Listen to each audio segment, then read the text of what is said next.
एक ऐसा जमाना जब बिजली नहीं थी, सुविधाएं नहीं थी, फिर भी लोग रईसी में जीवन यापन करते थे। आज हम आपको मिट्टी के तेल से चलने वाली इतनी हैरतअंगेज चीजें दिखाने वाले हैं जो अगर किसी के पास हुआ करती थी तो वो भी किसी अंबानी से कम नहीं थे। अरे तो तुमने क्या मंगाया भैया? तुम्हारे बाप दादा ने लैंप मंगवा लिया था फॉरेन से। बगैर बिजली के पंखा चलेगा, बगैर बिजली के रूम हीटर चलेगा, बगैर बिजली के बगैर सेल की टॉर्च चलेगी। पुराने जमाने में भी वायरलेस प्रेस हुआ करती थी सर। चिमनी निकाल रहे हैं सर, ये आपकी चिमनी बाहर आ गई, जिसमें हमने मेडिकल स्प्रिट का यूज किया है। केरोसिन नहीं मिलता आजकल जी, पिस्टन बना हुआ है, उसके नीचे मैंने चिमनी को लगा दिया है। हीट से काम करता है, पिस्टन गर्म होएगा और गर्म होने के साथ ही वो ऊपर उठ जाएगा। ठंड से बचने का भी साधन था उस जमाने में। बिल्कुल सिंपल कॉन्सेप्ट। ये यहाँ से केरोसिन डलेगा, 2 हैंडल है उठाने के लिए इसको जी। और यहाँ से आप देखेंगे कि इसमें बहुत बड़ी बत्ती लगी हुई है, तो ये पूरी जो जालीनुमा आकृति है ये गर्म होके अपने कमरे को हीट कर देगी। तो ये है अपना रूम हीटर जो केरोसिन तेल से चलेगा, मिट्टी के तेल से चलने वाली टॉर्च। तो सर ये भी उपकरण थे, लोग कहीं घर से बाहर जाते थे तो रोशनी की जरूरत तो होती थी, तो आप देखेंगे किस तरह की हैंड टॉर्च बनाई गई। सामने की ओर तो बहुत बड़ा ग्लास लगाया गया है सर, और पीछे पूरी आयरन से बनी हुई है। वही बर्नर जो अपन चूल्हे में देखने को मिलता है, लेकिन जो कुछ भी है नायाब है। बिल्कुल सर। तो आप देखेंगे कि किस तरह का एक नायाब लैंप आपको दिखाने जा रहे हैं सर। रेलवे लैंप है, सिग्नल दिखाने के लिए काम में लिया जाता था। लैंप आपका बिल्कुल यूं ज्यादा हिले डुले ना, इसलिए ये लॉक लगाया हुआ है। ये लॉक मैंने खोल दिया है और अब मैं इसमें से एक बहुत ही नायाब चीज दिखाने आपको जा रहा हूँ, एक छोटा सा दीपक। और अभी आप देखेंगे कि आपको क्या दिखाई दे रहा है सर। और सर रेड सिग्नल है, ट्रेन बिल्कुल आगे नहीं जाएगी। मैं ट्रेन को यहीं पे रोक दूंगा। मैं दूसरा शटर ऑन करता हूँ। आप क्या देख पा रहे हैं सर? सिग्नल ग्रीन हो गया सर। ग्रीन हो गया है तो ट्रेन को अब आने का रास्ता खुल गया है। ये देखिए, ये पूरा इस तरह से आगे लेके। दोस्तों इस तरीके का सिग्नल ना ही पहले आपने कभी देखा होगा कि उस जमाने में भी लोग फ्रीज का आनंद कैसे उठाते थे। ये अपना सर फ्रीज का टैंक आ गया, केरोसिन का टैंक। यहाँ से केरोसिन इसमें अपन डालेंगे।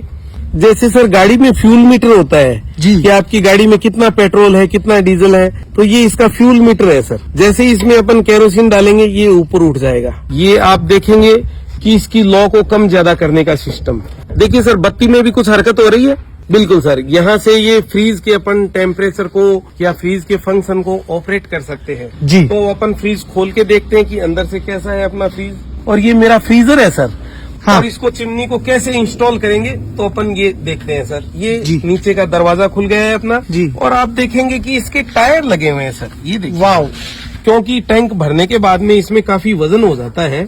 ये देखिए सर, नीचे जाता जा रहा है अपना फ्यूल टैंक। और ये मैं इसको लॉक कर रहा हूँ। ये लॉक कर दिया सर मैंने। फ्रीज के पीछे लगभग वही मैकेनिज्म है जो आजकल के फ्रीज को देखने को मिलता है। बगैर बिजली के कपड़े प्रेस भी होंगे सर। यहाँ से सर इसमें केरोसिन फिलअप होएगा, फिर अपन इसको बंद कर देंगे। ये पंप सिस्टम होगा। अच्छा। जैसे यहाँ पे नोजल लगे हुए हैं हाँ। जिनमें से कि केरोसिन बाहर आएगा तो उसको प्रेशर की जरूरत पड़ेगी। पीछे से हवा का दबाव होगा तो केरोसिन बाहर आएगा। कि यहाँ पे ये रेगुलेटर भी बना हुआ है, made in England. Made in England, बहुत अच्छी बात है सर। और इस पे भी कुछ लिखा हुआ होगा sir, on off. On off का भी है और रेगुलेटर भी है साथ में। तो सर ब्याह शादी में और रात को घरों में रोशनी के लिए क्या उपकरण हुआ करते थे, जरा ये बॉक्स दिखाएंगे आप सर? Kerosene Germany. तो देखिए सर, जर्मनी का बना हुआ बहुत ही नायाब आइटम, और इस तरह की पैकिंग आया करती थी सर। अब प्लास्टिक युग आ गया, गत्ते का युग आ गया। ये यहाँ पे मीटर भी दिया हुआ है। और फिर इस लैंप को ब्याह शादी में किस तरह से यूज करते थे सर? इस तरह से यूं हाथ में लेके, और यहाँ पे फार्गो कंपनी का मेंटल लगता था एक, वो भी आपको दिखाएंगे। यहाँ पे लगता था हाँ। और फिर ये इसका स्लो और लो, मतलब कम ज्यादा करने का सिस्टम है। मेंटल एकदम से फूल जाता था, और जो मेंटल कपड़े का होता था वो एकदम से सख्त हो जाता हाँ। और रोशनी देने लग जाता था सर। क्या बात है। ये थी पुरानी तकनीक। फिर अपन देखेंगे सेकेंड वर्ल्ड वॉर के टाइम का केरोसिन ऑपरेट स्टोव। तो आप देख सकते हैं कि किस तरह से अपन इसके ऊपर बर्तन रख सकते हैं। यहाँ पे तो ये आ गया अपने स्टैंड, दोनों बर्नर यहाँ से ऑपरेट होंगे कम ज्यादा करने के लिए। ये यहाँ पे इसका पिस्टन। सर इस स्टोव की भी कैपेसिटी बहुत ज्यादा हुआ करती थी, आर्मी में यूज किया जाता था। बहुत से सैनिकों का खाना इस पे तैयार हो जाता था। दोस्तों कुछ टेक्निकल समस्या के कारण फिलहाल हम इस फैन को नहीं चला पाए, लेकिन नेक्स्ट वीडियो में हम आपको बिल्कुल इसको चलाकर भी दिखाएंगे। दोस्तों आप लोग कहां कहां से हमारे वीडियोस देखते हैं ये भी हमें बताइएगा। और सर बहुत बहुत धन्यवाद आपका, जो आज भी आपने इन पुरानी एंटीक चीजों को संग्रह करके रखा हुआ है।